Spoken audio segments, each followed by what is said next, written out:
മുഖക്കുരുവിന്റെ ഏറ്റവും സാധാരണമായ രൂപമാണ് മുഖക്കു വൾഗാരിസ്. ഹോർമോണുകൾ, ഭക്ഷണക്രമം, സമ്മർദ്ദം, കുടുംബജനിതശാസ്ത്രം എന്നിവയിലെ മാറ്റങ്ങളുമായി ഇത് അടുത്ത് ബന്ധപ്പെട്ടിരിക്കുന്നു. പ്രായപൂർത്തിയാകുമ്പോൾ ആൻഡ്രോജനുകൾ എന്നറിയപ്പെടുന്ന പുരുഷ ലൈംഗിക ഹോർമോണുകൾ വർദ്ധിക്കുകയും കൗമാരക്കാരുടെ ശരീരത്തിൽ മാറ്റങ്ങൾക്ക് കാരണമാവുകയും ചെയ്യുന്നു. എണ്ണ ഉൽപ്പാദിപ്പിക്കുന്ന ഗ്രന്ഥികൾ വലിയ അളവിൽ സെബം സ്രവിക്കും.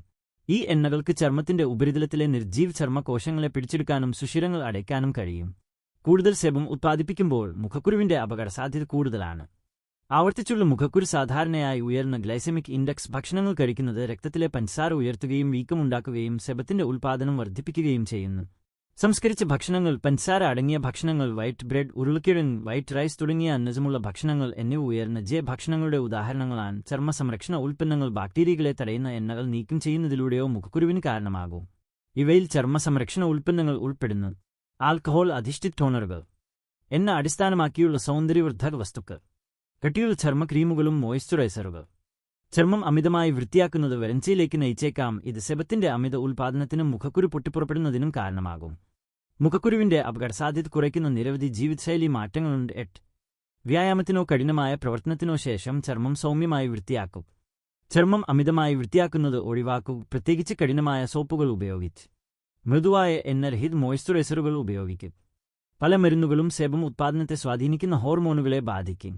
ചികിത്സ നിർത്തുകയും ഹോർമോൺ അളവ് പെട്ടെന്ന് അസന്തുലിതമാവുകയും ചെയ്യുമ്പോൾ മറ്റുള്ളവർ മുഖക്കുരുവിന് കാരണമാകുന്നു. ജീവിതശൈലി പരിഷ്കരണങ്ങൾ. മുഖക്കുരുവിന്റെ അപകടസാധ്യത കുറയ്ക്കുന്ന നിരവധി ജീവിതശൈലി മാറ്റങ്ങളുണ്ട്. 8. യോഗ, ധ്യാനം തുടങ്ങിയ മനഃശരീര ചികിത്സകൾ ഉപയോഗിച്ച് നിങ്ങളുടെ സമ്മർദ്ദം നിയന്ത്രിക്കുക. വ്യായാമത്തിനോ കഠിനമായ പ്രവർത്തനത്തിനോ ശേഷം ചർമ്മം സൗമ്യമായി വൃത്തിയാക്കുക. ചർമ്മം അമിതമായി വൃത്തിയാക്കുന്നത് ഒഴിവാക്കുക, പ്രത്യേകിച്ച് കഠിനമായ സോപ്പുകൾ ഉപയോഗിച്ച്. വ്യത്യസ്ത മുഖക്കുരു മരുന്നുകൾ ഒറ്റയ്ക്കോ സംയോജിതമായോ ഉപയോഗിക്കാം. ചിലത് ടോപ്പിക്കലായി ചർമ്മത്തിൽ വിതരണം ചെയ്യപ്പെടുന്നു, മറ്റുള്ളവ വായിലൂടെ എടുക്കുന്നു. സ്വീകരിക്കേണ്ട നടപടികൾ: ബെൻസോയിൽ പെറോക്സൈഡ്. ഈ ടോപ്പിക്കൽ മരുന്ന് മുഖക്കുരുവിന് കാരണമാകുന്ന ബാക്ടീരിയകളെ ലക്ഷ്യമിടുന്നു. കൂടാതെ നിരവധി ഓവർ ദി കൗണ്ടർ മുഖക്കുരു ക്രീമുകളിലും ലേപനങ്ങളിലും കാണപ്പെടുന്നു. സാലിസിലിക് ആസിഡ് ടോപ്പിക്കലായി വിതരണം ചെയ്യുകയും വീക്കം ലഘൂകരിക്കുകയും. റെറ്റിനോയിഡുകൾ. ഈ ഒഡിസിയും കുരുപ്പടി മരുന്നുകളും വിറ്റാമിൻ എയുടെ ഡെറിവേറ്റീവുകളാണ്.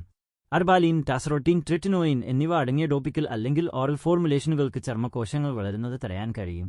ഓറൽ ആന്റിബയോട്ടിക്കുകൾ. Doxycycline, minocycline, azithromycin, erythromycin, tetracycline തുടങ്ങിയ ആന്റിബയോട്ടിക്കുകൾക്ക് പപ്പുലുകളുടെയും പഴുപ്പുകളുടെയും രൂപീകരണത്തിലേക്ക് നയിക്കുന്ന ബാക്ടീരിയകളുടെ ഭാരം ലഘൂകരിക്കാൻ കഴിയും. ആൽഡാക്ടോൺ, സ്പിരോനോലാക്ടോൺ. ഈ മരുന്നിന് ആന്റി ആൻഡ്രോജനിക് ഇഫക്റ്റുകളുണ്ട്. മാത്രമല്ല കൗമാരക്കാരായ പെൺകുട്ടികളിലും സ്ത്രീകളിലും മുഖക്കുരുവിനെ ചികിത്സിക്കാൻ ഇത് ഉപയോഗപ്രദമാകും.